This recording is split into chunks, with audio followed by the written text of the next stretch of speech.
Louisiana Beer Reviews looks at Guinness Nitro India Pale Ale infused with nitrogen. Okay, this was introduced in 2015.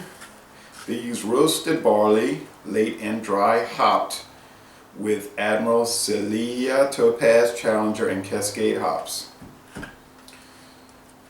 Alright, just roasted barley and then those hop varieties, and yeast and water. 5.8% alcohol, 44 international bitterness units, 11.2 ounce can. Not good, my friends. A group of enterprising brewers on a quest to explore new recipes, reinterpret old ones, and collaborate freely. The Brewers Project. Yeah, they're always starting these new projects, the Discovery Project, and then they've had one, the American Lager. I'm thinking, well, where's the other ones in the Discovery Project? I know in the Newcastle collaboration series there is the Viking, which I haven't seen, and according to their website is not available around here. Yep. Well, it's brewed in Ireland. So this is not one of the ones that are made contract brewed, okay, in Canada or the USA. I bought this for like $9.29 for the 6-pack at Winn-Dixie, and then I was at Elio's yesterday. And I saw it for $8.49, so I felt played.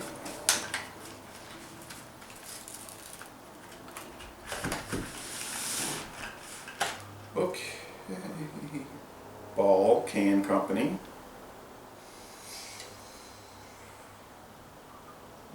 Created with passion by Luis Ortega. Alright, that's their brewmaster. Still like these stuff. Now they're saying tilt the glass 45 degrees. Now they're saying to do that, right? Pour the IPA. Now you say you pour it. You didn't know that. You were supposed to pour it. So some companies say pour straight in. Others will say tilt. Okay, so you go with the recommendation. If I'm drinking Anheuser-Busch beer and they're telling me pour it straight in, well, you don't want to pour it straight in. Oh yeah. I was going to sit outside, and it's getting sunny out there here at 8 o'clock a.m. But it's a little windy, and I didn't want that wind picking up, you know, on the my mic is very sensitive. Plus with a cold front, it's kind of chilly out there.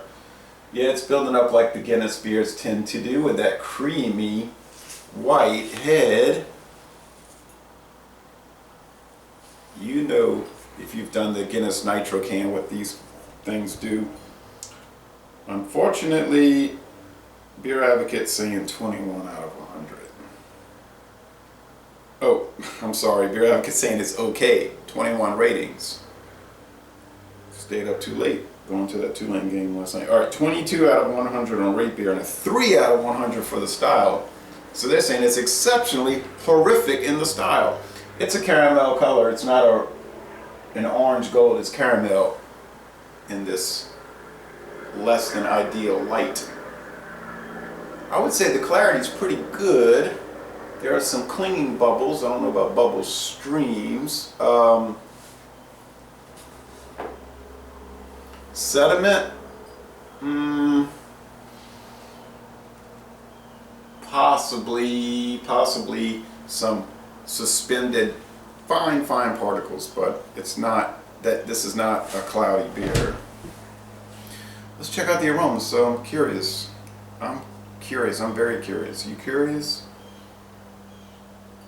The man is clear in his mind, but his soul is mad.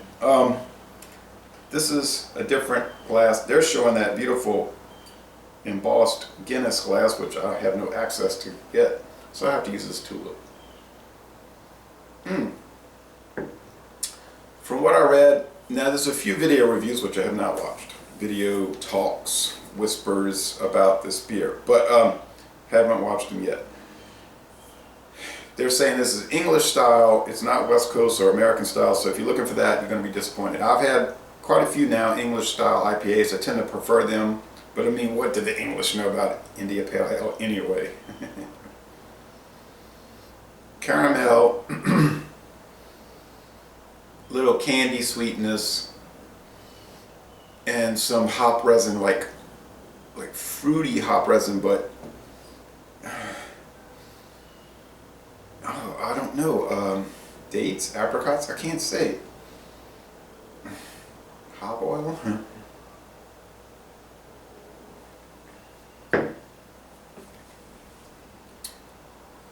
Yeah, they did it right. Oh man, it is really, it's two separate styles. American IPA and English IPA, they're just, or British Ireland, British Isles IPA, they're just two separate styles.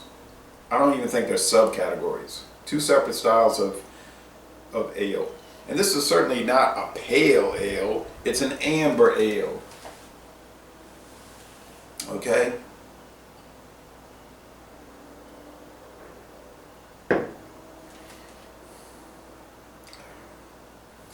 Caramel, bread, crust, sweetness, low level, earthy,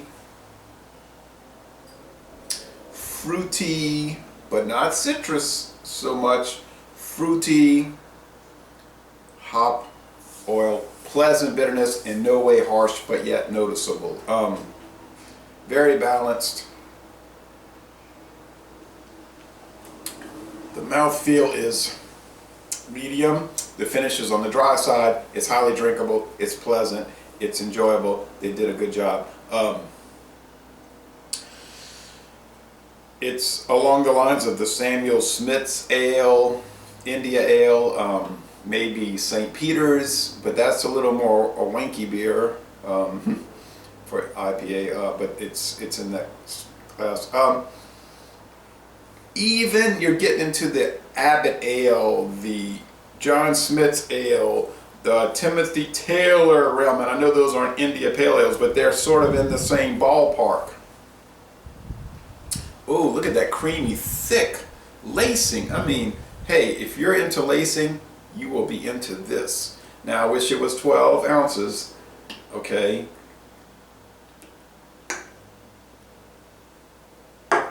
But it ain't, so I have to deal with it.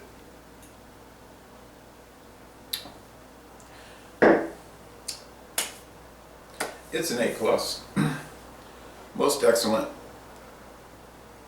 You got to know what you're dealing with, though. You're not in California, you're in Dublin. Okay? So, les bon temps relais, outstanding. Great work from Guinness, which is typically the case. And I'm going to end this review by saying, y'all come on down to New Orleans.